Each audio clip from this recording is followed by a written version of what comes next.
दिया है। अर्नब गोस्वामी तू अपनी औकात पर आ गया और मैं उन चैनलों से कहती हूँ अर्नब गोस्वामी से कुछ सीख लो, क्योंकि अगला नंबर तुम्हारा है। रूबी का लियाकत तेरा है, अंजना ओम कश्यप तेरा, जितने भी तुम गोदी मीडिया तवाइफ करके अपने घुंघरू दिखा रहे हो ना मुसलमानों के खिलाफ, अब अगला नंबर तुम्हारा है, तुम्हारे पे केस होगा। Shame on you.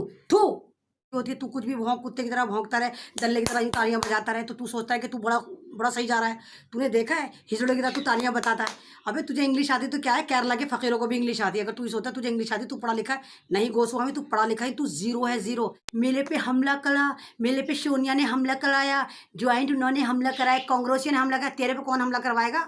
कमबख्त तू तो वैसे ही मर जा, तू तो कीड़ा है, नाली का कीड़ा है। हम 35 करोड़ को बेचने वाले बहुत सारे इमाम हमारे में हैं, बहुत बड़े हमारे मजहबी दल्ले ठेकेदार हैं, वो बिक गए और यूएनओ जाकर कहिए नहीं ये हिंदू मुस्लिम फिसाद नहीं था, हम हिंदुस्तान में सेफ हैं, हमें कुछ नहीं हो रहा।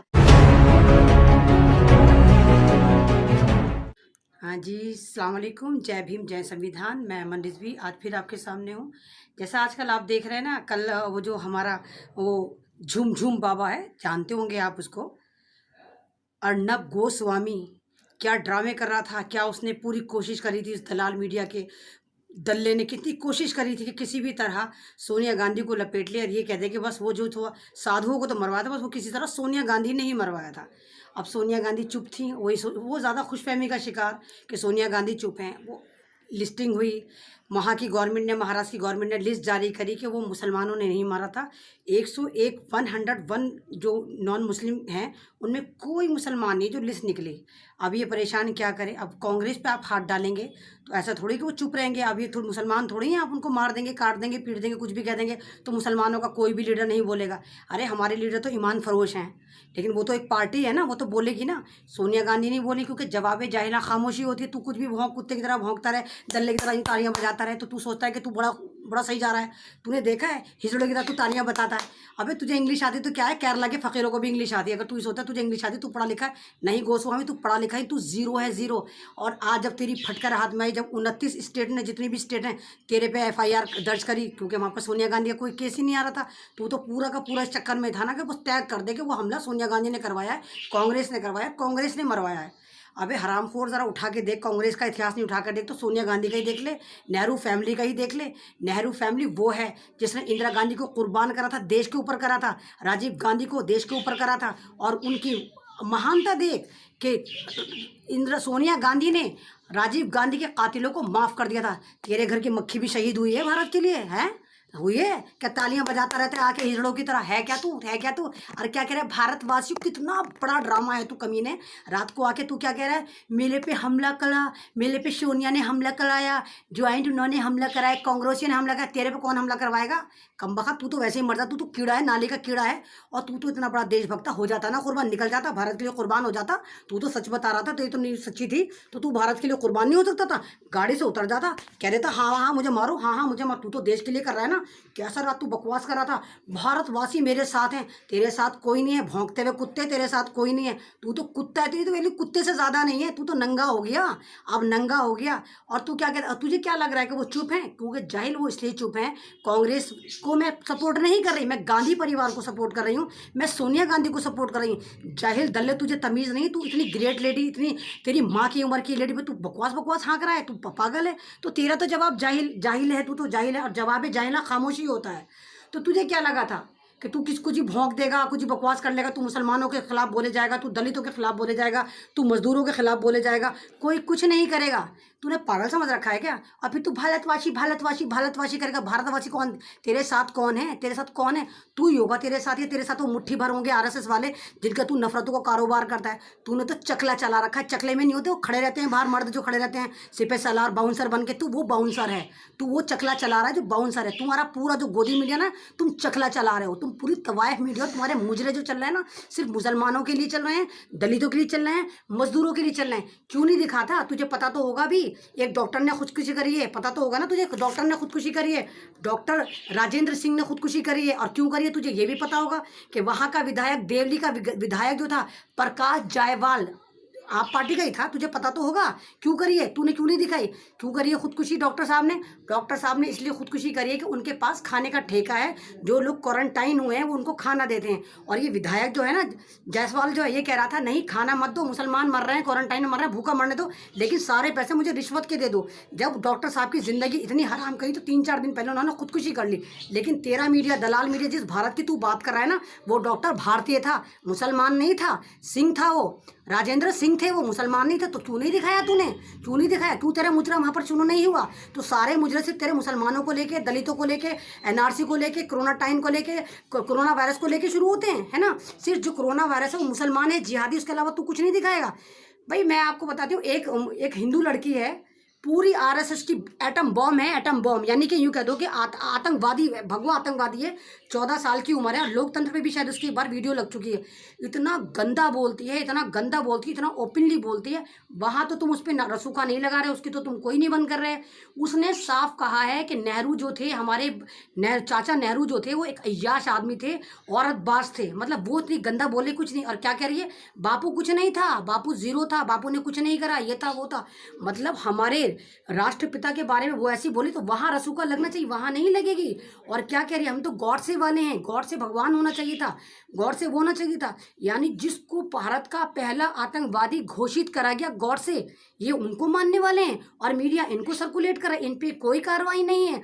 अगर कोई भी बोलेगा मोदी जी हमें 2 वक्त की रोटी दो, तो आप पकड़ के रसूखा लगा देंगे और कुछ भी करेंगे और जेल में डाल देंगे। तो कौन सी राजनीति है भैया आपकी? अभी आप देखिए, सुल्तानपुरी में, कोई मीडिया नहीं दिखा रहा, सुल्तानपुरी में 2 जमाती मर गए हैं भूख से। एक डायबिटिक पेशेंट था और एक था, वीडियो भी वायरल हो रही है, उन्हें वहाँ खाना नहीं दिया गया। मतलब मुसलमान, ये तो एनआरसी लगा दी इन्होंने क्वारंटाइन करके या कोरोना की आड़ में एनआरसी लगा दी। वहाँ पर इन्होंने सुल्तानपुरी में एक फ्लैट में ले जाके जितने जमातियों के नाम पे मुसलमानों को पकड़ रहे हैं, वहाँ ले जाके बंद कर दिया। खाना पीना कुछ नहीं कर रहे, अंदर की कोई बात लीक नहीं हो रही। तो वो दो जो थे वो 2 भूख से मर गए, लेकिन कोई मीडिया नहीं दिखाएगा। तो यानी ये तो शुरू हो चुका है। सारे भारत में जितने मुसलमान हैं, दलित तो वैसे ही मर रहा है, दलित, मजदूर, गरीब, ओबीसी जो है वो सड़कों पर मर रहे हैं, वो सड़कों पर मर रहे हैं क्योंकि वो निकल पड़े हैं अपने घरों को। और मुसलमानों को ये वैसे मार नहीं सकते क्योंकि मुसलमान फिर भी थोड़े से पैसे वाले हैं, थोड़े से अपने घर पर हैं, तो वो टिके हुए हैं। अब उनको कैसे मारें? तो इन्होंने दिमाग लगाई आरएसएस ने, और इनके साथ ही जो तवायफ मीडिया है ना, इन्होंने इनको सपोर्ट करा। इन्होंने उस कोरोना वायरस था, जो चाइनीज़ था, उसको मुसलमान करके जिहादी बना दिया। और फिर कहते हैं जिहादी है, ये हो जाएगा, वो जाते भी मुसलमान ही। अगर कोई जमाती है, हिंदुओं के इलाके में थोड़ी जाएंगे, अपने ही तो सोसाइटी में जाएंगे। अगर कोई जमाती अपनी सोसाइटी में गया तो ये फर्जी उसको उठा रहे हैं, कहते हैं सबको कोरोना है। तो कौन सा कोरोना है? सिर्फ पुलिस वाले के यहाँ पर कैमरा लगा हुआ है क्या कि वो चेक करके फौरन बता देती है कि कोरोना है? तुम्हें ज़्यादा पता चल जाता है कोरोना, कोई चेकअप वेकअप तुम करते नहीं, फिर तुम करते क्या हो? अगर उनको कोरोना है तो हॉस्पिटल में लेके जाओ, क्वारंटाइन करके क्यों उनको एक तरफ डाल देते हो? तुमने सारे जमाती अटैक कर रखे। मेरे पास एक सऊदी अरब से कॉल है कि मलेशिया के लोग जो जमात में आए हुए थे, उनको पता नहीं कहाँ क्वारंटाइन करके डाल रखा है। एमन रिजवी हमारी मदद करो, हमें बताओ वो लोग हैं कहाँ। इंडोनेशिया से कॉल है, मलेशिया से कॉल है, जो जमाती इन्होंने उठाकर अटैक करे। तो मैं पहले ही कह रही हूँ कि कोरोना वगैरह कुछ नहीं है। अगर कोरोना भारत में होता, 10-20 करोड़ अब तक निकल गए होते। करा क्या है भारत ने कोरोना के लिए? सिर्फ धमकियां देता है, कुछ नहीं। केजरीवाल की खांसी लगे, वो केजरीवाल, अरे तो कैपिटल है, जब कैपिटल में इतना बुरा हाल है कि हजारों की तादाद में लोग लाइनों में लगे, उनको कोरोना नहीं हो रहा। हाँ, मुसलमान घरों से निकलेंगे तो कोरोना हो जाएगा। मुसलमान सोसाइटी में पुलिस लगा दी है, पूरा हमें पैक कर रखा है सबको, मुसलमानों को। जितनी दिल्ली में सोसाइटियाँ, जितनी भारत में है, जहाँ पर भी हैं, हिंदुआनी इलाकों को तो आपने से पैक नहीं कर रखा, वहाँ तो पुलिस नहीं बजा रही। एक वीडियो दिखा दो, एक वीडियो जहाँ पर तुम हिंदुओं को मार रहे हो, जिनको तुम मुसलमानों को क्वारंटाइन करना है, तो पुलिस वाले सब कुत्ते की तरह बजाते हुए लेके जा रहे हैं। एक वीडियो दिखा दो पुलिस वालों ने किसी के साथ अच्छा व्यवहार कराओ। ना बच्चा देख रही, ना औरत देख रही, ना मर्द देख रही, जबरदस्त तरीके से लट बजा रखा है। यानी कि ये तो तुम ड्रामा कर रहे हो ना, तुम दुनिया में नंगे हो रहे हो, लेकिन तुम सुधरने वाले नहीं हो। मुझे मालूम है, मैं तो पहले ही कह रही हूँ, ये आरएसएस सोच है। आरएसएस सोच के 13 मिशन है। 13 मिशन में मुझे 13 के 13 तो याद नहीं, लेकिन इनका एजेंडा जो है बड़ा खतरनाक है। पहला इनका एजेंडा है कि भगवाकरण करेंगे, पूरा हिंदू राष्ट्र घोषित करेंगे। दूसरा एजेंडा है मुसलमानों को निकालेंगे बाहर और अरब में भेज देंगे। तीसरा इनका एजेंडा है, ये हमारे झंडे को, नेशनल फ्लैग को कहते हैं मनहूस है, यानी फिर इनका भगवा झंडा लहराएगा। वो तो लहरा रहा है, अभी भी देखो सब्जी वालों के यहाँ इनका झंडा लगता है। चौथा इनका ये कि सरदार, आदिवासी, ईसाई जितने भी हिंदुस्तान में बचते हैं, उन्हें ज़बरदस्ती मार मार के मुसलमान करेंगे। ये मुसलमानों के मस्जिदों को तोड़ देंगे और स्पेन की तरह यहाँ पर गुरुद्वारे गुरुद्वारों को और उनको वो बना देंगे, मंदिर बना देंगे। मुसलमान औरतों के साथ रेप करेंगे, लेकिन कोई अगर बचती है तो उस पर कोई कार्रवाई नहीं होगी। ब्राह्मणों को हुकूमत मिलेगी, ब्राह्मण उच्च कोटि का है तो वो कितना ही बड़ा गुनाह करे उसको माफ़ी है और कुछ नहीं है। दलित समाज जो खाली निचली जात का है तो इनकी वो करेगा, इनकी गुलामी करेगा, मनुस्मृति लागू कर देंगे। तो इनके 13 इस तरह के फंड हैं जिसपे काम कर रहे हैं, इसीलिए कुछ भी करे जा रहे हैं, कोई भी कुछ बोल रहा है, कोई इन पे कोई कार्रवाई नहीं, क्योंकि इंसानियत मर गई तो कितना आप जुल्म करेंगे। अर्नब गोस्वामी, तेरा अंजाम तुझे पता है क्या हुआ है, तेरे पे केस हो चुके हैं।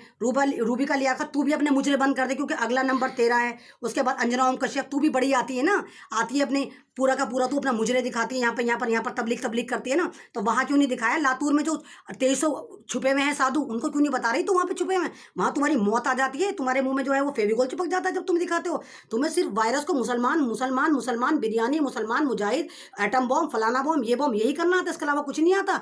और अगर कोई तुम्हें सच्चाई बता दो, तुम्हारे पता नहीं कहाँ से मिर्चें लगनी शुरू होती हैं, ऊपर तक मिर्चें लग जाती हैं, है ना। मुझे अभी भी जाकर देखो, मेरी हर पोस्ट पे ये बुड्ढी है, चलो मैं बुड्ढी हूँ तो बुड्ढी होने से क्या मेरी अकल खत्म हो गई? तुम हो 2 कौड़ी के भगत, कल भी तुम 2 कौड़ी के थे, 6 साल भी तो 6 साल बाद भी हो गए। गोबर भगत हो तुम, इंग्लिश क्या, तुम मल्टीनेशनल कंपनी में भी जॉब कर लोगे ना, तुम वही हो, गौमूत्र पीने वाले, गोबर खाने वाले। तुम्हारी अकल में भी जियो टावर की तरह है ना, कभी आता है कभी जाता है।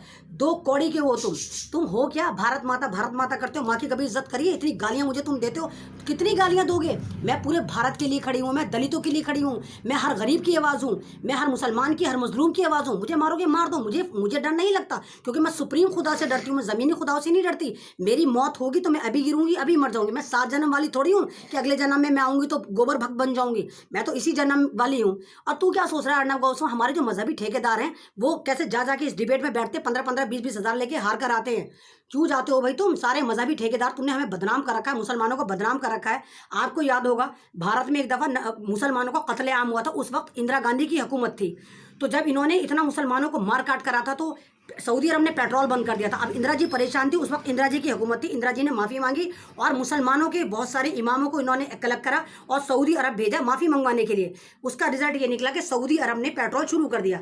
अब इन्होंने, बीजेपी वालों ने देखा अच्छा ये तो ऐसा होता रहा है, तो इन्होंने जैसे दिल्ली में हज़ारों लाखों मुसलमानों को बर्बाद करा है, मारा है, काटा है, तो इन्होंने देखा यूएनओ में हमारी आवाज़ उठनी शुरू हो गई। इन्होंने फिर वही हमारे मजहबी जो ठेकेदार हैं, पैट हैं, पालतू हैं, उनको खरीदा, लाखों करोड़ों में खरीदा। ये तो पूरा हम 35 करोड़ को बेचने वाले बहुत सारे इमाम हमारे में हैं, बहुत बड़े हमारे मजहबी दल्ले ठेकेदार हैं, वो बिक गए। और यूएनओ जाकर कहिए नहीं ये हिंदू मुस्लिम फिसाद नहीं था, हम हिंदुस्तान में सेफ हैं, हमें कुछ नहीं हो रहा। तो ये सारा कसूर आज हिंदुस्तान में अगर हम मर रहे हैं, खप रहे हैं भारत में, तो ये हमारे मजहबी ठेकेदारों का हरामीपन है, कमीनपना है, जो बिक गए। मैं ये नहीं कह रहे सब बिके हुए, लेकिन 95% ऐसे हैं जिन्होंने हमें बेच खाया, हमें बर्बाद कर दिया। और अभी भी मोदी को पता है कि सऊदी अरब से नाराज है, तो वो फिर अंदर अंदर घुसपैठ कर रही है मोदी सरकार कि उन्हीं मौलवियों को दोबारा खरीदा, फिर सऊदी अरब भेजे कि नहीं भारत में सब चंगा सी, यहाँ पे कोई दंगा सही नहीं है। तो मैं आप सबसे यही कहती हूँ, कब तक लॉकडाउन रहेगा, कब तक ये कोरोना का आप करेंगे, कितनों को मारेंगे? चलो जिनकी मौत सड़कों पर है वो मर जाएंगे, जिन्होंने खुदकुशी से मरने थे वो मर जाएंगे। कभी तो लॉकडाउन हटेगा ना, सारी जिंदगी तो आप लॉकडाउन नहीं कर सकते ना। उसके बाद आप सोचिए क्या होगा, पब्लिक क्या करेगी? जब आप भूखा मारेंगे, सब कुछ करेंगे, जब मौत आगे होगी तो बंदा खुद ही बन जाएगा, एक इनकलाबी बन जाएगा, सब भारत नया होकर भारत निकलेगा। आप इतना जुल्म नहीं कर सकते। आप 2 वक्त की रोटी देने को तैयार नहीं, आपने तमाशा बना के रख दिया जिंदगी को और मौत को। आप बिल्कुल खिलवाड़ कर रहे हैं। जब कैपिटल का यह हाल है तो औरों का हाल क्या होगा? पूरे भारत का खिलवाड़ बना के रख दिया है। अर्नब गोस्वामी तू अपनी औकात पर आ गया, और मैं उन चैनलों से कहती हूँ अर्नब गोस्वामी से कुछ सीख लो, क्योंकि अगला नंबर तुम्हारा है। रूबी का लियाकत 13 है, अंजना ओम कश्यप 13, जितने भी तुम गोदी मीडिया तवाइफ करके अपने घुंघरू दिखा रहे हो ना मुसलमानों के खिलाफ, अब अगला नंबर तुम्हारा है, तुम्हारे पे केस होगा। Shame on you. थू।